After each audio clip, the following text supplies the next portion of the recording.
No puedo decir que lo que estoy a punto de contarles haya sido una sorpresa. La realidad es que puedes ser muy escéptico. Puedes pensar que todas las historias de fantasmas que has escuchado desde niño son cuentos de una anciana para hacer más interesantes las tardes y noches en su casa. Pero cuando te das cuenta que hay algo mucho más que simples invenciones detrás de esas historias, cuando te das cuenta que no son todas fantasías, vamos, no puedes sorprenderte realmente cuando la verdad siempre estuvo ahí, en tu cara, cuando siempre te la contaron.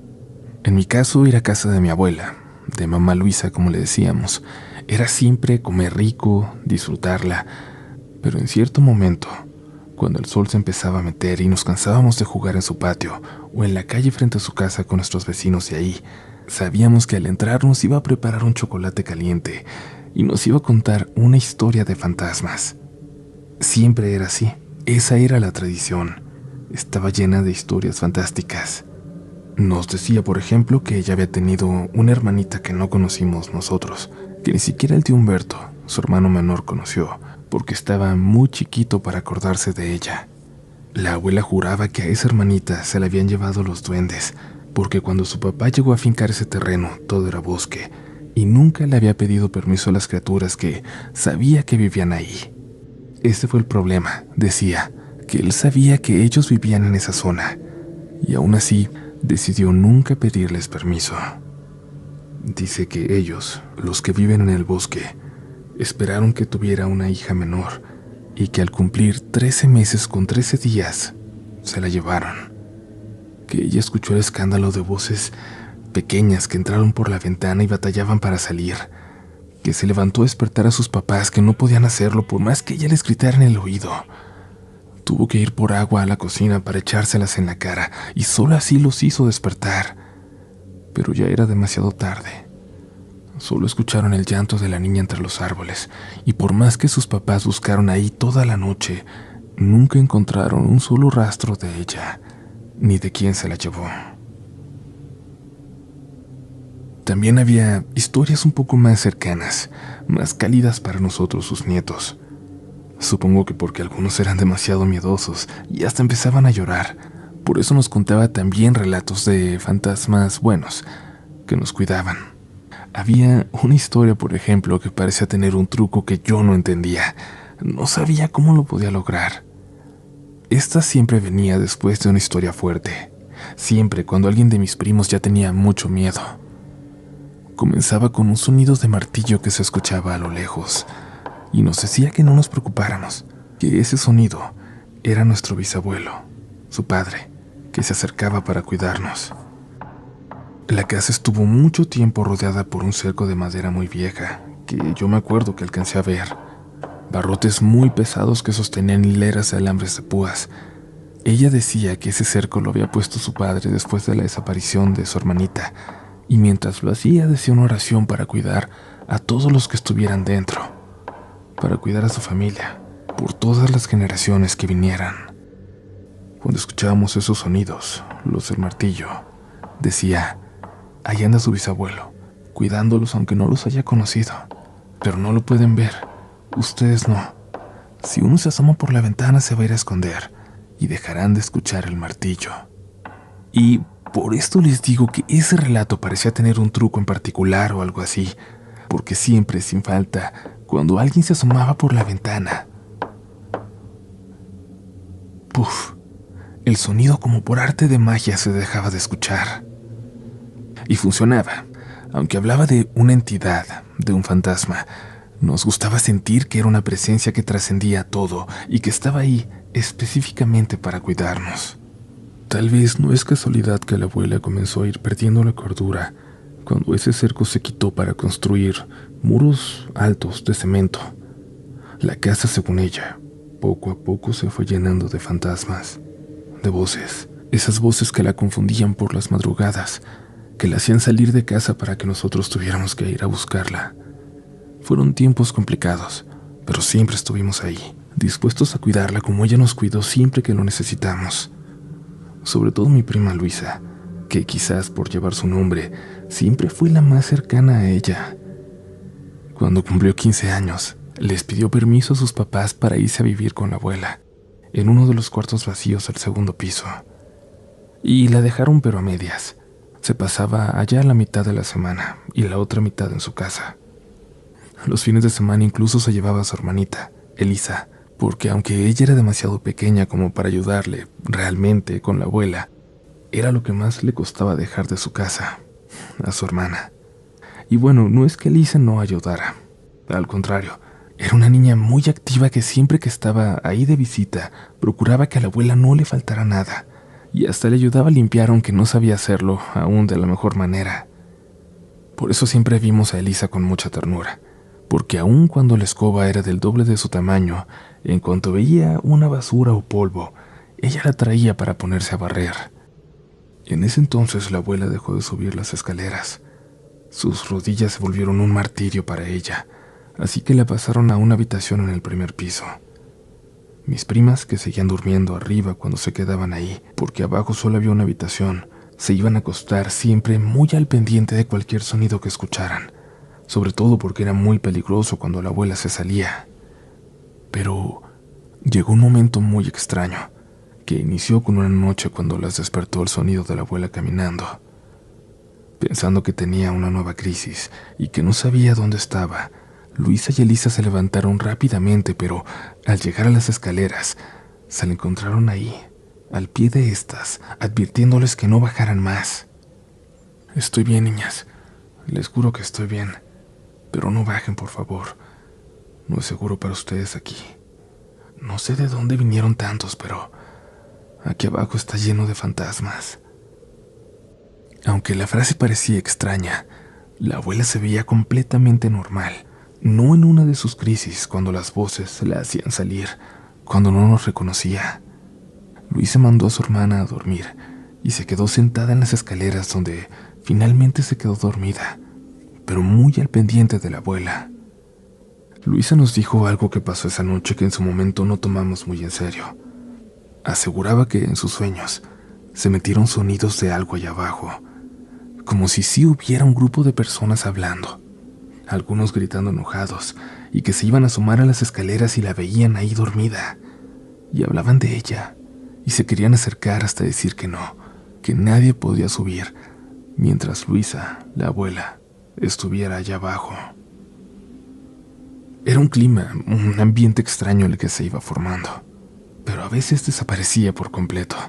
A veces íbamos de visita y llenábamos de risas la casa de la abuela, y ella seguía contando sus historias de fantasmas, pero ahora en voz baja, siempre, como si no quisiera que alguien o algo la fuera a escuchar. Eso sucedió desde entonces, para Luisa y Elisa, para cada persona que se quedara en su casa a dormir, incluido yo. Después de cierta hora en la noche, ya no teníamos permitido bajar, ni siquiera por agua, y solo escuchábamos a la abuela caminando de un lado a otro, a veces rezando, a veces hablando con alguien que nadie más podía ver o escuchar. Una noche, a mis primas las despertó un grito, y luego el sonido de la abuela intentando subir por las escaleras, lastimándose las rodillas. Mis primas corrieron y la encontraron asustada, llorando de miedo, como nunca la habían visto antes. La abuela jamás mostraba su miedo. Cuando le preguntaron por qué, cuando le preguntaron qué tenía, les dijo que había una monja de blanco allá abajo, que ella le daba mucho miedo, que tenía días viéndola en la calle, acercándose cada noche más y más cerca, hasta que luego la vio en el patio, asomándose por la ventana, y esa noche finalmente había entrado en la casa. A diferencia de todas las cosas que ella veía allá abajo, llámenles visiones, espíritus, fantasmas, fantasías, a diferencia de todos ellos, esta mujer la aterraba. Era algo malo, muy, muy malo.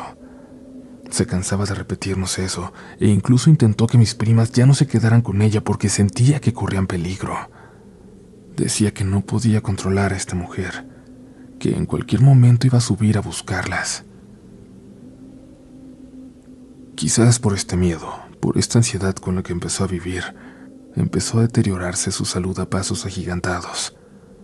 De pronto fue perdiendo fuerza, y al final ya incluso Podía caminar muy, muy poco. Finalmente, después de unos meses de estar más en el hospital que en su casa, mi abuela finalmente se fue a descansar.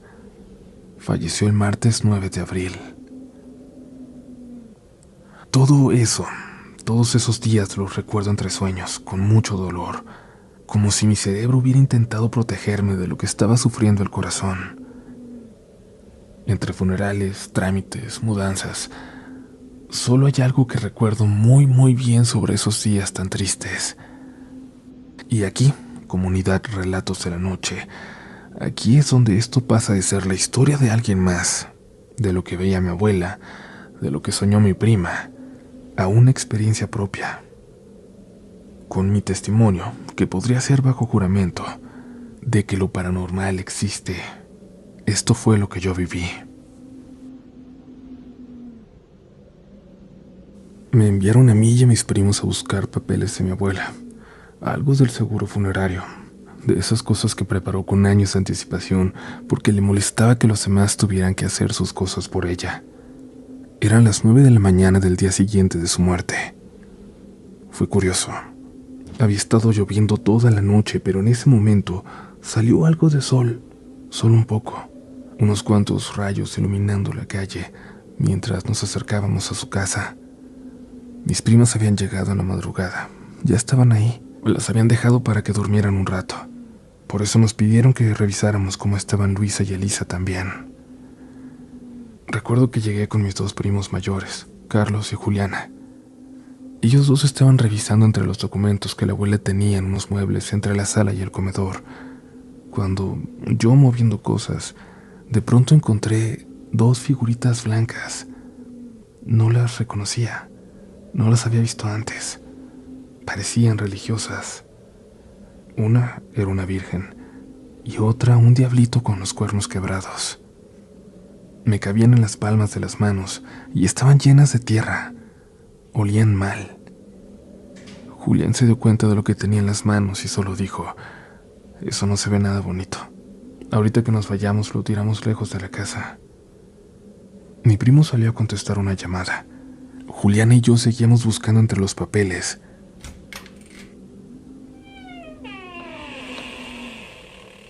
Cuando una puerta se abrió, la de la habitación de la abuela.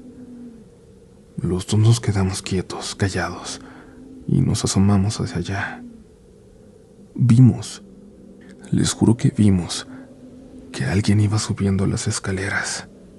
Se los juro que con toda claridad vimos que una figura vestida como de monja, completamente de blanco, casi brillante, iba subiendo las escaleras. No alcanzamos a verle la cara. La cabeza ya se había perdido de vista por la vuelta de las escaleras, pero todo lo demás lo vimos completamente claro.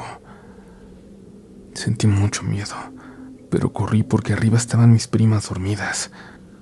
Mi prima Juliana le gritó a su hermano que entrara. Le dijo que había alguien en la casa y subió detrás de mí. Arriba ya no vi a nadie. Corrí al cuarto de mis primas y solo estaba Elisa, despertando asustada por los gritos. La tomé en mis brazos. Se la di a Juliana para que la bajara. Carlos venía subiendo y le dije que me ayudara a revisarlo todo. No había nadie, pero se sentía alguien. No sé cómo explicarlo. En cada habitación se sentía una presencia que no podíamos ver. Cuando bajábamos, cuando nos dirigíamos a las escaleras, sentimos que alguien nos clavaba una mirada en la espalda. La pobre de Elisa nos dijo que su hermana había tenido que irse a la escuela a hacer algo, a dejar un justificante o algo así, y que le dijo que no tardaba, si quería quedarse sola o acompañarla. Pero Elisa se quiso quedar. Había dormido profundamente hasta que la despertó el sonido de alguien que se reía despacio y pasaba corriendo, para luego escucharme a mí gritar, cuando subí corriendo con mis primos un instante después. De las figuras no volvimos a saber nada. No estaban cuando bajamos. Es increíble, comunidad, que toda la buena vibra que siempre se sintió en esa casa haya desaparecido por completo con la abuela. Primas y tíos intentaron quedarse ahí por días, semanas, pero nadie lo logró. De verdad, Aseguran que la casa está llena de fantasmas, que hay olores fétidos que llegan en la noche, que te despiertan susurrando, que se escucha como alguien camina enojado, azotando los pies por el pasillo. Dicen también que se escucha un hombre que dice groserías a las 3 de la mañana, e incluso Juliana, una de las últimas veces que fue, afirma que cuando iba a bajar de las escaleras, sintió claramente que unas manos intentaron empujarla para que cayera, y apenas pudo sostenerse. La casa se volvió inhabitable, y eso es, se los dice un escéptico, ex-escéptico, de verdad, una casa embrujada, una casa infestada de fantasmas, de presencias malas, presencias que supongo, de alguna forma, la abuela siempre mantuvo a raya, en control por muchos años, cuando nadie le creyó. Sigue vacía, y ni siquiera la gente que se está encargando de venderla soporta estar mucho tiempo en ella. Y la verdad, me da algo de lástima pensar en la gente que la llegue a comprar. Espero que sean escépticos y no sientan, no vean lo que la habita en realidad.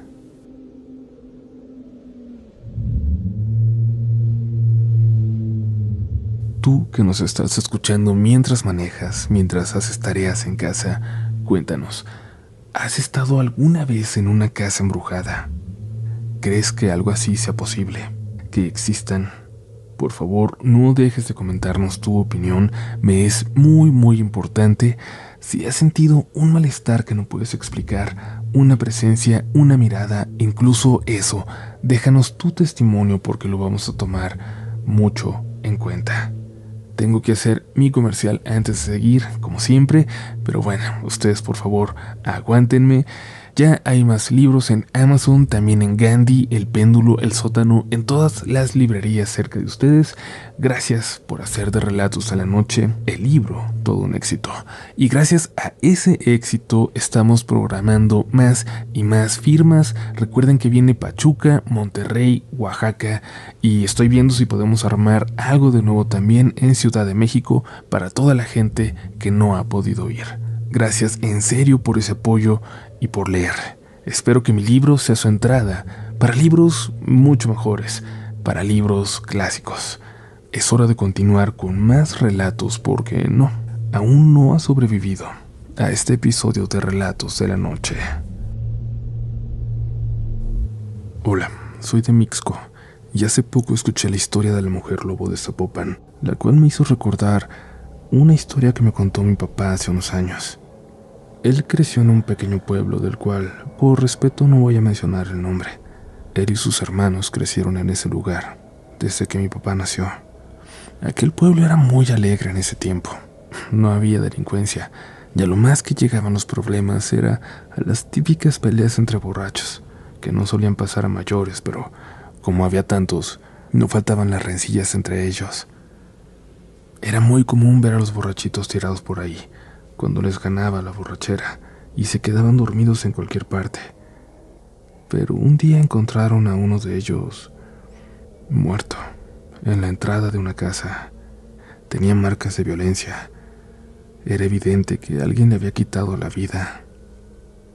Los habitantes comenzaron a preguntarse quién podría haber sido el culpable, pero las autoridades dedujeron que se trataba de un animal salvaje, ya que el cuerpo tenía marcas de mordidas y arañazos, y estaba totalmente desgarrado.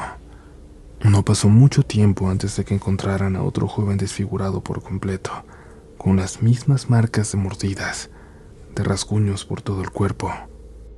El pueblo empezó a creer que un animal salvaje estaba suelto en los alrededores, que se acercaba en las noches para buscar algo de comer. Quizás estaba entre ellos y se escondía en el mismo pueblo. Los cuerpos siguieron apareciendo por las mañanas. Los ataques se volvieron más frecuentes, hasta el punto en que nadie se atrevía a salir de sus casas de noche, aunque nadie había visto nada. Una mañana, una señora del pueblo, conocida por su amabilidad, llegó muy alterada a una reunión que habían organizado para intentar detener estos ataques. La señora afirmó que había visto a un animal parecido a un lobo en la madrugada, de gran tamaño, aproximadamente de unos 50 de alto, en 4 patas, lo cual es una altura muy fuera de común para un animal, sobre todo para el lobo mexicano, que es más pequeño que el de climas fríos. La mujer aseguraba haber visto cómo este animal jalaba a un borracho con la boca, con el hocico, y el borracho parecía estar ya muy malherido, para desaparecer en la oscuridad de la calle.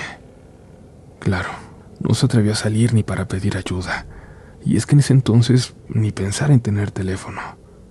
Era otra época, otra realidad. Lo único que pudo hacer fue esperar a que llegara la mañana, a que llegara la reunión, y fue entonces cuando acudió a avisar a los demás.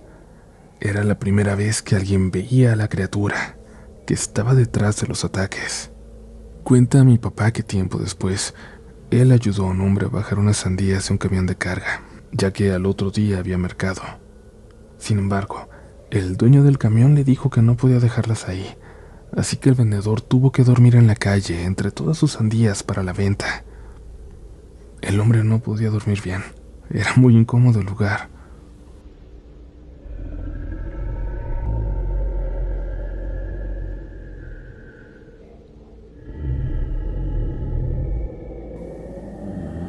Y en medio de la noche escuchó un ruido que lo alarmó. Sin asomarse mucho, vio como un animal de gran tamaño estaba sobre lo que parecía ser el cuerpo de uno de los borrachos del pueblo. Parecía morderlo, escarbar con sus garras en él. Alarmado, el hombre gritó, despertando a todos los vecinos, y estos, como si hubieran estado esperando el aviso, salieron en segundos con hachas y machetes para perseguir al animal. Uno de ellos logró herirlo en una pata trasera y otro más en una pata delantera, pero la criatura saltó una pared y se metió en la casa de una señora. Cuando estaban por entrar en ella, una señora los detuvo. Les dijo que correrían más peligro ellos al entrar a esa casa que la mujer con la criatura en ella. Les dijo que quien vivía ahí era conocida por hacer trabajos de brujería, que mejor esperaran a la mañana para ir a exigir que entregara a la bestia. Y así fue, así hicieron. Esperaron al amanecer y entonces empezaron a tocar con violencia en la casa de aquella mujer. Sin respuesta, entraron casi a la fuerza y siguieron las manchas de sangre para encontrar al animal, pero lo que encontraron fue a esa mujer, sentada en silencio con la vista perdida en la pared, con vendajes mal puestos en una pierna, en un brazo. En ese momento se dieron cuenta de que ella era aquella bestia, que ella era quien había matado a tanta gente. Antes de hacer algo, preguntaron a las ancianas del pueblo qué debían hacer, qué castigo debían darle a la mujer, o si la entregaban a las autoridades, que nunca iban a creer en sus palabras. Pero las discusiones fueron inútiles. Cuando entraron de nuevo en su casa, la mujer ya no estaba. Nadie la vio salir. Estaban rodeando su casa, pero nadie supo por dónde se fue. Nadie volvió a saber de ella. Lo más extraño es que aquella mujer tenía una hija, la cual era extraña en su aspecto físico. Mi papá me contó que era una mujer muy pequeña, con una gran joroba y orejas puntiagudas. Después de lo sucedido, ella tampoco se volvió a ver.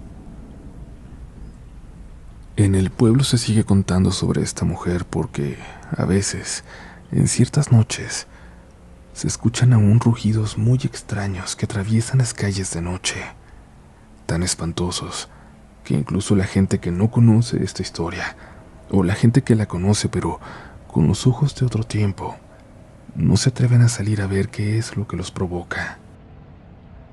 Gracias por leerme.